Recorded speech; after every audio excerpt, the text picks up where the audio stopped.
దేవుడు ప్రేమ గలవాడైతే మనుషులను ఎందుకు నరకానికి పంపుతాడు? ఇదే ప్రశ్న చాలామందికి వస్తుంది. ప్రేమగల దేవుడు నరకానికి ఎలా పంపుతాడు? How can a loving God send people to hell? So let us find the truth through the word of God. దేవుని వాక్యం ద్వారా మనం అది నిజమేమిటో మనం తెలుసుకుందాం. If God is love, why would he send anyone to hell? 2 Peter 3:9 says, He is patient with you, not wanting anyone to perish, but everyone to come to repentance. 2 Peter 3:9 సెలవిస్తుంది, దేవుడు ఎవడునూ నశించాలని ఆయన కోరుకోడు, అందరూ మారు మనసుతో ఉండాలని ఆయన కోరుకుంటాడు. దేవుని మనస్సు మనల్ని రక్షించాలని, మనం నశించిపోకూడదని, మనల్ని కాపాడాలని ఎప్పుడు కోరుకుంటాడు.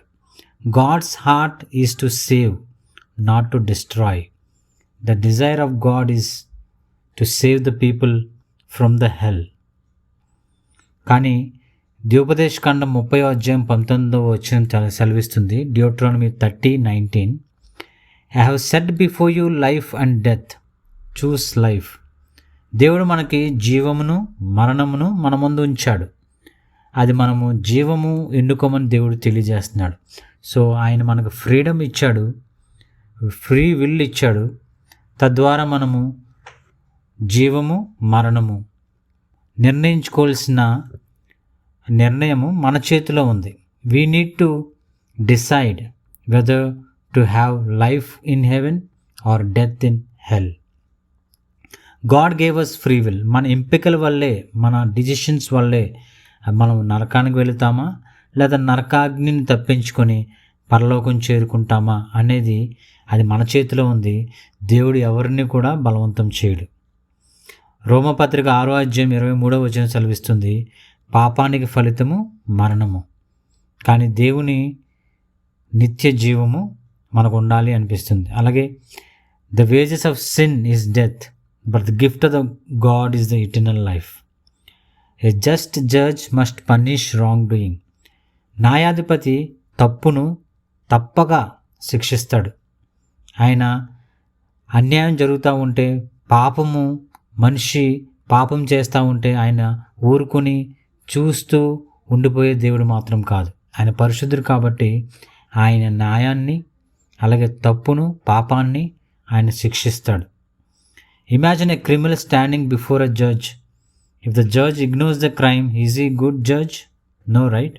In the same way, దేవుడు కూడా న్యాయవంతుడు. ఆయన న్యాయాధిపతి.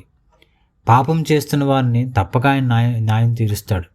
అలా న్యాయం తీర్చకపోతే ఆయన న్యాయాధిపతి కాదు, ఆయన పరిశుద్ధుడు కానే కాదు. So God provided a way to escape from hell also. యోహాను సువార్త 3:16 సెలవిస్తుంది, దేవుడు లోకమును ఎంతో ప్రేమించెను, కనుక తన ఏకైక కుమారుణ్ణి మనకిచ్చాడు. For God so loved the world that he gave his only begotten son, and whoever believes in him shall not perish but have eternal life. Yesu మన శిక్షను సిలువపై భరించాడు. Jesus took up punishment on the cross. యేసుని మనం నమ్మితే ఆయన మనల్ని క్షమిస్తాడు. ఆయనతో పాటు నివసించడానికి మనకి ఒక మార్గాన్ని ఆయన మనకు అనుగ్రహిస్తాడు. If we believe in him, we're saved from judgment. And so God provided a way for us to escape from hell. And hell is real. నరకము నిజంగా ఉంది. That's why Jesus came down to earth and laid his life for us. God's love is greater than that. He will wipe every tear from their eyes, and there will be no more death or mourning or crying or pain. As per Revelation 21:4 it says, ఆయన వారి కన్నీళ్లను తుడిచివేస్తాడు, మరణము లేకుండా చేస్తాడు. ఎప్పుడైతే మనం ఆయన అంగీకరించామో మనకు ఆయన ఈ గొప్ప వరాన్ని మనకు అనుగ్రహిస్తాడు. ఇటర్నల్ లైఫ్, నిత్య జీవము అనే ఒక గొప్ప gift God will give us. Eternal life in heaven is promised to all who accept Jesus Christ. So dear friends, God loves you.